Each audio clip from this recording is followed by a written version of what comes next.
Hello ladies and gentlemen, Big Daddy Top Hat here, welcoming you to an exciting edition of Fighting Game Thursday. In today's episode we are going to be looking at one of the most ridiculous concepts for a video game in human history. The crazy existence of this fighting game known as Shaq Fu. It is perpetually mocked for its ludicrous cast of characters and strange world, which are both married up with basketball player Shaquille O'Neal, for seemingly no reason. Looking at this game in 2021, the whole thing looks more random than ever, so it is not surprising that such a game would remain infamous for hosting such a balmy concept. I guess you either die a hero or live long enough to become a meme. Something that you do not seem to hear about this game anymore though, is that surprisingly, the game was very well received on its 1994 release, with journalists on the whole praising this game's quality and the gameplay experience it delivered. So when it comes to Shaq Fu, when did this paradigm shift in perception take place? And how does this game really hold up today? Let's explore all of this and more when we take a deep dive look at the history of this game. Who is telling the truth here? This, ladies and gentlemen, is the mad story of Shaq Fu, and a look at if it really is a horrible game. Yeah! Back in 1996, real-life basketball legend Michael Jordan was insanely placed side by side with the Looney Tunes in the hit movie Space Jam. The movie was a huge commercial success, and even made the Looney Tunes themselves the most popular they have been in many years. The film features the silly plot of a group of aliens heading to Earth to kidnap Bugs Bunny and company as new theme park attractions. In order to prevent his fate, Bugs Bunny challenges the aliens to a basketball game. However, the aliens steal the powers of various former NBA players to give themselves an advantage. This leads to Bugs recruiting superstar Michael Jordan, leading to one of the most beloved yet completely nonsensical crossovers ever made. Michael Jordan was not the first basketball player though to feature in seemingly random wacky media, as over 2 years before all of this unfolded, the world would receive Shaq Fu. But how did this ludicrousness come about? Today O'Neal is regarded as one of the greatest basketball players of all time, but in the early 90s the young man was just beginning his storied career, picking up the NBA Rookie of the Year award for the 1992-1993 season. At an astonishing 7 foot 1 inches tall and 325 pounds, he was one of the tallest and heaviest players ever. This aided him in his ability to dunk the basketball and score from close range. Being an entrepreneurial young man, Shaq would instantly use his fame and unique image to begin to branch out into other projects, which in 1993 would include O'Neal signing with Jive Records and releasing his debut album, Shaq Diesel, that same year. Shaq's rap music resulted in another success for the man, leading to more albums down the line. This branching out into unrelated forms of media would of course also include video games, with a basketball game starring the athlete initially being pitched. However, following popular trends at the time, the game would, as you know it, morph into something completely different. It turns out, like many people at the time, O'Neal was a big fan of fighting games, holding a particular affinity for the Mortal Kombat franchise. So considering how successful both Mortal Kombat and Street Fighter 2 were, talks would result in the fighting game known as Shaq Fu going into production. Shaq Fu was to be developed by a French video game company known as Delphine Software International, an entity who had found previous success themselves, developing both Another World and Flashback, two games that are still fondly remembered today by many. From a technical standpoint, Delphine knew they had no chance in hell of being able to compete with the likes of either Street Fighter 2 or Mortal Kombat, so would instead have to program a fighting game that highlighted the strengths of what they could already do. This meant that Shaq Fu would be a game that was programmed using rotoscoping techniques, the exact same techniques that were used to create Flashback: The Quest for Identity previously. Basically, to achieve this, actors would be filmed against a blue screen, and frames would be digitised with Silicon Graphics workstations, then touched up by artists. During this process, Shaq himself would be digitised, and to achieve the sprite animation frames programmers wanted for the game, a Kung Fu expert would be present to help Shaq perform his own moves for the title. For other characters in the game, movie stuntmen and women were tasked with the job of performing each fighter's moves for motion capture. In total, it is said that roughly around 40 different people worked on the Shaq Fu project, with Shaq himself assisting with writing some of the crazy in-game dialogue. Doing his part to help promote this new video game, Shaq would even name his second rap album, Shaq Fu The Return, which like his first album achieved relatively decent levels of sales. Speaking of O'Neill's music, those who pre-ordered the video game would also receive a free promotional CD, featuring Shaq's track Stand and Deliver. So now we have discussed how we got to this game existing in the first place, let's check out the content it delivers. The game starts out with a basic story introduction. Shaq, for some reason, is over in Tokyo, getting ready for a charity game, but is out sightseeing in his downtime. He finds a small kung fu dojo, so decides to take a look inside, being greeted by an old man. The old man says, "Greetings, big warrior. You are the one from the stars, I presume. I thought I'd never live to see the day."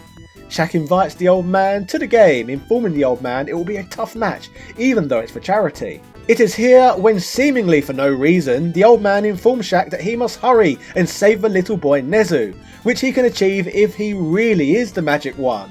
Shaq, confused by all of this, emphasises he is just out sightseeing before a charity game, but the old man persists, insisting there is no time to explain, and Shaq must jump into a portal to save the boy, which then leads to the ridiculous events of the main game. With an introduction like this, it is instantly easy to see why it is so common for this game to be mocked, but we need to dig deeper than this today to get full context of the Shaq Fu story. Once inside the portal, Shaq is then thrown onto an overworld map known as the Second World, where he enters caves, buildings and other locations, setting up traditional fighting game fights. Before these contests, screens are shown with short bits of cheesily written dialogue, setting up each confrontation. Now we will talk about these fights, the game's roster of fighters and the second world itself very soon. But first, let's check out what journalists had to say about this game at launch. GamePro loved the Super Nintendo version of the game, heavily praising the experience, commenting that the title offers high quality, fast-paced gameplay. They would also state that they felt the controls were ultra sharp and the digitised graphics in the game were extremely impressive. The same publication would also review the Genesis version of the game, declaring the Sega version even better, commenting that it featured more characters and even tighter controls, overall summarising that the game was a lot of fun. Games Master would give these two primary versions of the game very respectable 81% and 83% scores, and the Mean Machine magazine would give the Sega version 79% too. So, as you can see from all of this, the game would receive a warm reception from many. Now, we've already touched on the introduction of the Shaq Fu story, but what for the gameplay? Well, the goal is like with most fighting games, to defeat everyone. This is built around two play modes, a standard arcade mode, known as the Duel, where you can play as anyone, and then we have the more intriguing story mode, where we traverse the second world as Shaq himself. As for our hero, Mr. O'Neill is as tough as nails, and amongst his assortment of martial arts skills, he can kick opponents so hard that he can make them catch fire. Hilariously, this is Shaq's own custom fighting style he invented, known as Shakido, whereby he has even invented his own variants of the Shoryuken, called the Shakyuruken. At the very least, no one can claim that this game is not self-aware or lacks a sense of humour. None of the other characters from the game played in the NBA, or at the very least none of them are players that I'm familiar with. Out of these lot we have Kaori, a catgirl alien who can turn into a tornado, Diesel, a longshoreman from Shaq's first rap album, who gets into fights for fun, Nephis, a dead sorcerer who was brought back to life with magic, Oruk, a hunchback with a mace who fights for money, Voodoo, a magic wielder who has a voodoo doll, Colonel, a cyborg cop from the future, Lietsu, an old martial artist, Beast, a monster with many claw attacks, Raja, a sword-wielding maniac, then Nezu, an opponent who is the boy Shaq is trying to rescue. Basically, Nezu is an opponent in the game due to being brainwashed by the game's main villain Set, turning him into a hyperactive killing machine. Finally, the game's last character is Set himself, an Egyptian mummy overlord who holds the role as the game's final boss. Now, in terms of the action involved in all of these contests, Shaq Fu is a fast-paced fighting game where characters utilise heavy punches and kicks, mixed with quick punches and kicks, like you tend to get with many fighting games from the era.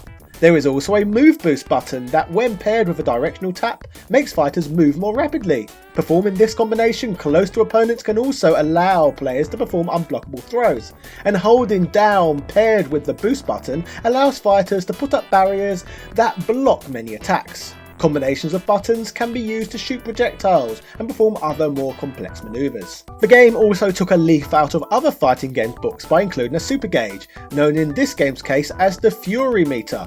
Overall, I guess Shaq Fu is in many ways a strange game, and that is without even bringing the game's ridiculous story into the equation. What I mean by this is, as you would have noticed, the sprites are much smaller than those featured in most fighting games. We know this is because it was created using the same techniques found in Flashback and Another World. While the sprites are certainly smaller in this fighting game than in most, I will comment that the combat is faster in the title, and many of the animation frames are surprisingly smooth in the game too. It would probably trigger the entire internet if I stated the animation in Shaq Fu is often smoother than Mortal Kombat and Street Fighter 2, but I will leave you to make up your own minds with regards to that one. Personally, the more I look at this game, the more I appreciate the art direction that they chose to take Shaq Fu in. All of the backgrounds in the game are bright, detailed and varied, and each stage has plenty of room for characters to take part in combat in. Given this some proper thought, I think all of this looks pretty spiffing actually, and is much in line with Delphine's other fantastic graphical work. The impressive graphics and high animation frame counts were not without issues though, as reportedly they can sometimes lead to characters getting stuck in mid-animation, which can lead to slower action at times. New players of Shaq Fu will also often struggle at times due to very tough computer controlled opponents, which can sometimes put people off Shaq Fu without really even giving it a chance. Further to this, with the fighting found in Shaq Fu being faster than in the majority of fighting games, it can also be difficult to pull off certain maneuvers. But besides a few shortcomings, Shaq Fu certainly does not appear to be one of the worst games ever created, like many would have you believe. So holding all of this information in mind, when was it exactly that the reputation of Shaq Fu truly went south, and why? Let's try and dig into this. Back in 2007, James Rolfe of Cinemassacre was continuing on his path, creating satirical reviews poking fun at various video games from the past. In a Christmas special from that year, one game that drew his ire was of course Shaq Fu. While the episode itself is nearly 10 minutes long, rather surprisingly, only 2.5 minutes are actually dedicated to roasting Shaq Fu, with the other 7.5 minutes dedicated to spoofing Charles Dickens' Christmas Carol. The first minute and a bit of satirical critique given to the game is just laughing at the concept itself, with a second minute being given to ripping into the game's controls. Although very funny, there is not much actual criticism in this episode, even in comparison to most of his other content. Despite this, if you look up the episode on fandom.com, the wiki proclaims that Shaq Fu is famous for having the worst controls of any fighting game, and fandom.com is not supposed to be a satirical website, so you can clearly see not everybody seems to be able to understand satire, as it is very clear there are plenty of fighting games around that are much worse than this one. Speaking of the modern negative perception of Shaq Fu, retrospective criticism is much more common for this game than most. Game trailers, for example, ranked it as high as number 4 in their top 10 worst games ever made list, and EGM placed it in a top 10 worst games list too, which is absolutely insane when you consider some of the tripe that is about, and the fact that the people who make such content are supposed to be professional journalists. How can someone who writes about gaming full time know nothing about gaming? This boggles my mind. Interestingly though, if we go to some earlier retrospectives, the game was still viewed in a positive light back in the late 90s. Nintendo Power would go as far as to place Shaq Fu in a list of the top 100 games ever made as of September 1997, so there was clearly a time when there was more appreciation for the game. In a very rare instance, I would like to praise a writer from IGN for commenting on this situation, as Levi Buchanan, writing for the large corporate website, stated that they believed Shaq Fu's modern hatred was down to nothing more than collective exaggeration, rather than this fighter being one of the worst ever. Interestingly, this hive mind opinion of the game can be traced back further, before the 2007 episode from Cinemassacre even aired. Basically, due to Shaq Fu selling so well at launch, in the early 2000s when you could easily still walk into a used game store and still find many 16-bit games, there would always be plenty of copies of Shaq Fu to go around. It was at one point one of those games you could find anywhere, as gamers were not as keen to snap it up as they were old copies of Zelda or Mario for example. It simply did not have that same pedigree, so the supply far outweighed the demand. This trend was noticed by the people who would go on to create a website known as ShaqFu.com, which was made with the hilarious goal of liberating the used market by removing the overabundance of Shaq Fu. Basically, the website encouraged its users to buy all the copies of Shaq Fu so that they could send it to them, so they could destroy them. As funny as this movement was, it created a literal army of Shaq Fu haters online, who were determined to destroy as many copies as possible. This in turn further added to the hyperbole around how bad this game apparently was. There was even a counter movement to all of this, resulting in a website being created called SaveShaqFu.com, being run by individuals who believed that Shaq Fu's reputation was not only being ruined, but these people were also making the games rarer and harder to find too, with the goal of the new website being to preserve video game history by sending the creators as many cartridges as possible so that the destroyers could not get them. So as you can see from all of this, the hatred surrounding the game was very much manufactured and only came about due to people noticing how many copies of the game were available out there, because the game sold very well back in the day. I guess all of these crazy shenanigans around this game, with a ridiculous story that was already a lot of fun to poke fun at, would ultimately only help the Shaq Fu brand long term, as after all, it certainly was not a game that was easy to forget, and the Destruction Preservation War helped keep the game in the spotlight even longer. This led to a 2014 Indiegogo campaign that hit its target, which saw the release of Shaq Fu Reborn in 2018, a beat-em-up sequel to the game that went down in internet culture infamy. Speaking of this game, we shall not dwell much on it now, as that is easily a whole story for another time.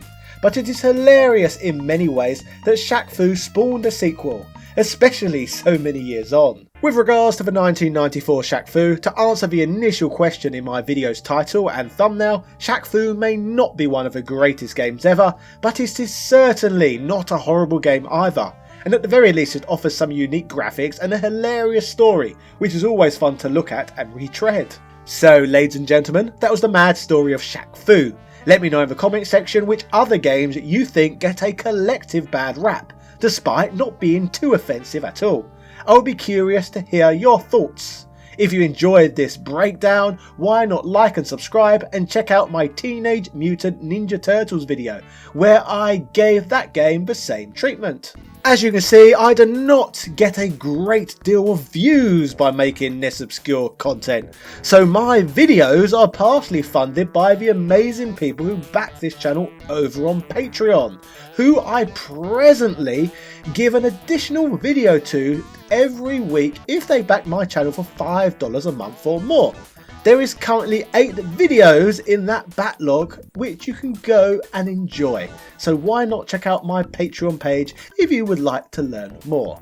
Thank you. Speaking of the wonderful, amazing individuals who pushed this channel into the future, I would like to give special thank yous to all of my backers, so shoutouts go out to Sebastian Velez, Carl Johnson, The Murder of Crows, Heo Paula Lopez, Joseph Rasmek, Luke Samuel Denton, Ben Harradine, Corey Armarsh Sr., Capcom vs SNK, BXL Gotham, Ryan Dinched, Evan Balder, Philip Namph, Cambo Rambo 82, Azra Rorikai, Keith Ferguson, Dropquim Varela, Prince Knight, Michael Cullix, Ego, Jordan Duran, Adrian Light 85, Alethea Swanson, Timothy W. Haskins II, Nick Daniels, Princess Zana, Glenny Glenn, Daniel Daly, Computer Man, House of a Ted, Gary Pinkett, ECU Professor, Kid Anime, Justin Wang, Aaron McNamara, Hermes Gonzalez, Instant Gratification Monkey, Man Shovel, James Bishop, JB, PostDXL, Michael Hall, Wesley Sanghi, Ben Dover, Langston Miller, Noob, Brian Barry, Sarah Powell, Flaming Renee, Marvin Araliga, Chris Cool, TOG Driver, Adrian Hannington, Bernard NG, Richard Stu Stewart, James McDonald, Dan Van Dammit, Adam Castin, Lewis Viant, John Bates, David Bow, Chris Fisk, Paul Elliott, Mike Bruno, Rick67, Antonio Rodriguez, Craig Jenkins, Tom Elliott, Retroverse.com, Casey Wright, Sinspaces Zai, Andrew Bazanski, Gunther Hendricks, and everybody else who chooses to back this channel. Thank you very much. Cheerio. Yeah.